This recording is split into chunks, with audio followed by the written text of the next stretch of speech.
What is good, everybody? Welcome back to the channel. My name is Paul, and for today's video we're gonna be doing a 30-day update on what it's been like owning one of my personal grail sneakers, the Shattered Backboard Jordan 1. Now, today's video isn't going to be an all-encompassing review where we talk about the details, all their quality, and all that stuff, because I did a video like that about a month ago, that of which will be linked in the description below, as well as at the top of the screen. Today's video, rather, is going to be talking about what it's been like since acquiring this sneaker, how I feel about them, how they are aging, and I'll end today's video showing you a few different outfits that I wore over the course of the last 30 days. Now, just before we jump into it, I did want to remind you that my clothing brand, LWH Clothing, is set to release a brand new drop known as The Second Coming, accurately named as such because we took a bit of a hiatus due to the tariffs, and over that time span, we had to move all of the projects, everything over to not just a new country,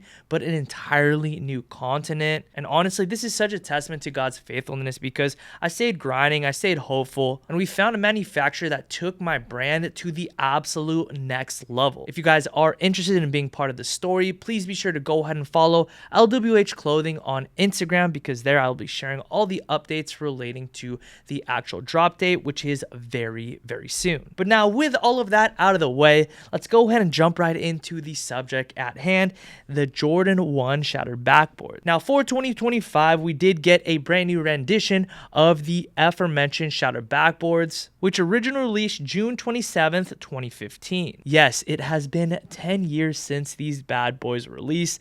Make you feel old yet? 2015 honestly was such an amazing time, not just to be into sneakers, because on that same day, the Yeezy Turtle Doves dropped, but streetwear was absolutely on the up and up. It was an amazing time, man. And one of the key contributors as to making that time so iconic is this specific Jordan 1 model here.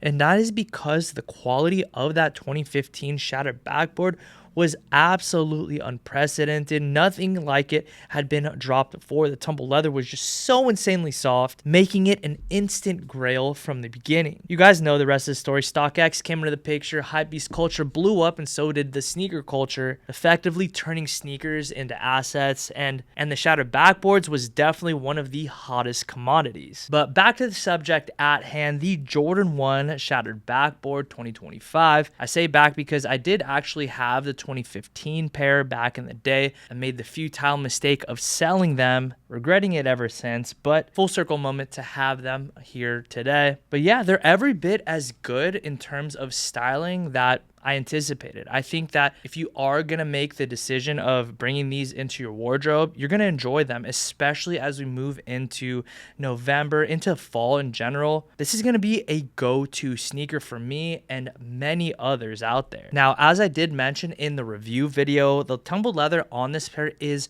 very, very good. I'd equate it to a top echelon Jordan 1 for modern day. But unfortunately, I just can't put it on tier with the 2015 pair as much as I'd like to. If my recollection serves me properly, that 2015 pair had like such a special amount of softness to it, which while I wouldn't have minded this pair having, I kind of like the fact that 2015 pair it just stays where it is.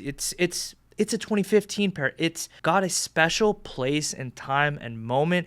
And if you guys were around for like 2015, the sneaker and hype beast culture was really just kind of growing slowly. It was well before StockX. I want to say 2 years prior to StockX. And so at the time, we were just all really enjoying this whole game. Things were pretty new. Resale wasn't quite the industry that it is today. Obviously, you had Ye, you had Virgil, you had Don C, you had Jerry, you had Pharrell, you had so many incredible iconic names at that time pumping out some of the best work that they had ever done, and it was just awesome, man. 2015, that whole era was just, you just had to be there, and I personally don't mind letting that sneaker be where it was and stay where it is in like the echelon of sneaker appreciation. Now, I know that those sneakers probably will decline in like resale value or what have you, but people who were there in that moment, that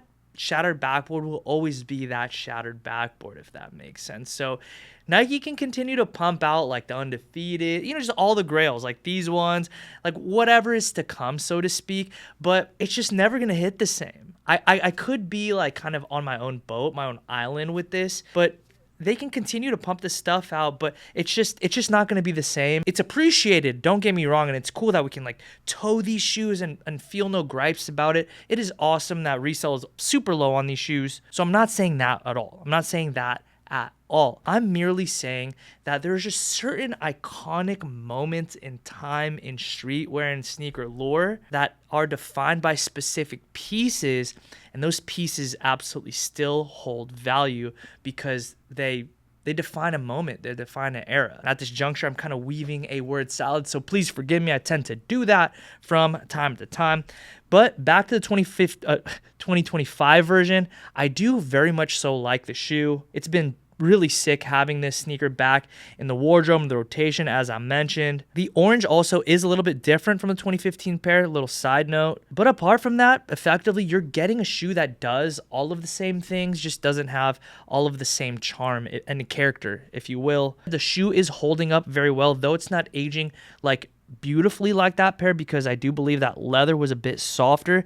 This pair does have a slightly stiffer tumble leather. It's still pretty nice, don't get me wrong, but it's not aging the same, and that's not a bad thing. It's actually showing very little signs of wear. So in some respects, that's definitely a plus for the shoe. But at the retail price of $185, the shoes are set to release in from tomorrow. And so I'd be interested in knowing if you guys do plan on picking this sneaker up. As I did mention, I'm going to go ahead and close today's video out, sharing with you guys some of the fits that I wore over the course of the last 30 days. I will go ahead and put the details of the outfits, if you are interested in any of these pieces, at the top of the screen. And if I can find the garments, I will have them linked down below.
All right, guys, and welcome back to present day. I hope you did enjoy today's video of my overview of what it's been like to have these sneakers for the past 30 days. I love the fact that they're going for pretty close to retail. I love the fact that there's so many pairs available. And I actually love the fact that the 2025 Shattered Backboards here don't fill the shoes of the 2015 Shattered Backboards, because those will always be an iconic sneaker defining a particular moment in time. And who knows, these might as well. Only time will be able to tell. But with that said, I definitely want to know if you guys plan on picking these sneakers up. I know there's a strong contingency out there that say like Jordan 1s are dead or what have you, and man oh man have I heard that before. You're new to the sneaker game if you're believing that nonsense, because the truth is, sure, Jordan 1s might not be like the trendiest shoe right now, but believe me when I say fashion is cyclical. If you understand that and you have been in the game for a decent amount of time, there have been many shoes that have tried to dethrone this one here, and I gotta say, after 40 years of many trends, the Jordan 1 is still very much so relevant. I was actually talking to my friends the other day. I have a feeling that a lot of these sneakers behind me, I think these are gonna encapsulate a certain moment in time, kind of the same way that Pokemon did, and there could be a resurgence in the future. And the dead stock hype sneaker is going to be equatable to like a first edition base set booster pack that has been unopened kind of thing. You know, do you get what I'm trying to say? Like the nostalgia will just make all of these sneakers appreciate. I don't know. I was just kind of thinking out loud, but I do think that there's going to be a moment in time where the 2015, 2016, 2017, 13-year-olds want to just get back that nostalgia, and so they go right back into hypebeast culture, like the Babe and stuff like that. I don't know. It was just a conversation, but I don't know. You guys tell me. Can you see that happening? I definitely wouldn't mind it, but yeah, I'm going to go ahead and end today's video there. I hope you did enjoy. If you did, please be sure to go ahead and hit that thumbs up button and let me know what you think about these sneakers down below and if you plan on picking them up. As always, I'd like to thank you guys so much for allowing me the immense privilege to get to serve you through making content as well as garments. If you haven't already, please follow LWH Clothing on Instagram if you are interested in some very fire high quality garments. And I confess, I do have a little bit of partiality, but I have to say, dude, this stuff's very good. Anyways, I'll see you guys in the next upload. Peace and be blessed.